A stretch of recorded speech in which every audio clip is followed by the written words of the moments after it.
Alright, so there is the pile of scrap that I need to pick up. That's a couple of weeks. It all depends on the amount of work that they get or the amount of parts that they got to replace here at the body shop. So I'm going to go ahead and load that on the truck.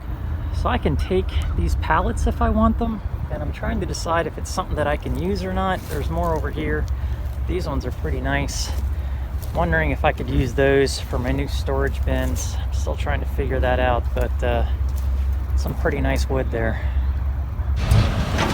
Alright, so it was a bit more than I thought it would be. So I got a pretty full load here, but I've got all my aluminum down below. I got to make sure I don't toss that out. And we got some rotors and aluminum wheel that I picked up. But got to get all these bungee cords off and then I'll start unloading.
All right, so I'm back from the scrapyard, and this is what I ended up with.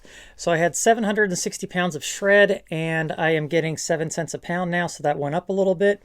So a total of 53.20, and most of that was from the body shop. And I left a lot here thinking that I would fill up the truck at the body shop, and I did. So that kind of worked out. So not too bad considering I'm still sitting on a lot here at my house, and I also have some aluminum that I turned in from the body shop as well. So moving on to all of my itemized stuff. This is going to take a little while because I got some explaining to do. Insulated copper wire. So this 65% copper wire is actually that red wire that I showed earlier with the jacket on it that I took off, and then it exposed the copper, and then inside is like a copper alloy or something. So I only took 3 pounds with me to see what I would get, and I'm getting $1.59 a pound for that. For the amount that I have and what effort I have to do to put into stripping that, it is definitely worth it. So I'm going to go ahead and strip all the rest that I have. So I got $4.77 for those 3 pounds that I just did a test run with. The 40% copper wire gave me that on the aluminum wire. So I had just a handful of that stuff. I wasn't sure how he was going to sort it, and he gave me a 40% price on that. So that came out to 77 cents a pound for 308. So that's not too bad on that stuff. Then Christmas lights, they do take them. I know some yards don't. I had 19 pounds of that at 30 cents a pound, so 570. So I'll continue to pick those up. They're easy to deal with. The insulated copper wire, cat wire that I had, that's also at 40%. So I'm getting 77 cents a pound for that and 770. So that was just a bucket. So not too bad. And then I had some old sheet aluminum. This was done a couple of times, I think, at 31 cents a pound, $8.99. And then he pulled out a starter that I had. So that was an electric motor for 6 pounds at 21 cents or 31 cents a pound. And that came out to $8.99. Oh, it was $7.70 for the cat wire. Arnie aluminum, that was just aluminum that's mixed with iron components, and I didn't feel like sorting, so I had 10 pounds of that. That's down to 11 cents a pound because it does have iron in it, so $1.10 for that. And then UBCS, that was aluminum cans from the cat food that we have, so I started collecting those in all metal and throwing the metal in with shred, and then aluminum cans started separating and throwing it in the bag. So I had 6 pounds of that. That was also a test run. And I weighed that out to make sure that I wouldn't get averaged down on that. So 35 cents a pound, so not too bad for basically what amounted to trash, and all I got to do is throw that in a separate container, and $2.10 for that. Aluminum wheels, that was a wheel that I picked up at the body shop. So that was 24 pounds at 40 cents a pound, so $9.60 for that. That was a nice addition to my scrap run there. And then aluminum radiator, that was another one that I had at the body shop, 4 pounds for that, 28 cents a pound, $1.12. And then old sheet. This one here I have a little bit of a problem with. So this was all the tower stuff, the server towers that I tore apart. And I did keep quite a bit of it for projects, but I also had a lot of it in the bed of my truck. But because of the amount that I had, he didn't want me to go to the small scale, and I had to re-weigh in with my vehicle. The problem with that is the small scale averages by the pound. The big scale goes in 20-pound increments. So if it weighs you down going in and weighs you up going out, you could lose 20 pounds on the way in, the way out. And at 31 cents a pound, that could be $6. Not real thrilled about that 80 pounds. I think it was more than that. If you go enough to the large scale for just aluminum, then the law of averages is going to tell you that you're going to not lose out or make out in the end. But I only do that, once or twice, probably. Actually, I've only done that twice now since I started doing this. So the law of averages is not going to be in my favor possibly, and I'm pretty sure that's light. But it is what it is. But I did have an aluminum bumper in there from the body shop, as well as some heavy aluminum extrusion, and then I had some long aluminum pieces as well. So that's why I think that 80 pounds is light. I also had 2 glass cast aluminum housings. So for that reason, I think it was closer to 90 pounds. But like I said, it is what it is. Still got 24.80 out of that. So the grand total on that is $70.22. So if you add that to the 53, so $123 for that run. It was a lot of sorting for this particular run. but I wanted to make sure that I brought in as much that I could and sorted out in my free time what I could. And $123 is what I ended up with. I've still got, like I said, aluminum here for projects, and I've got a lot of shred still sitting out there. An AC unit, an HVAC unit that I need to separate, and things like that. So overall, not too bad. Still 120 something dollars, so I'll take it. Even though I just made a run, I've still got a lot that I need to go through. So that'll keep me busy over the weekend. I've still got a lot of things to list on eBay as far as electronics go. I've had a couple of good sales the past couple of days.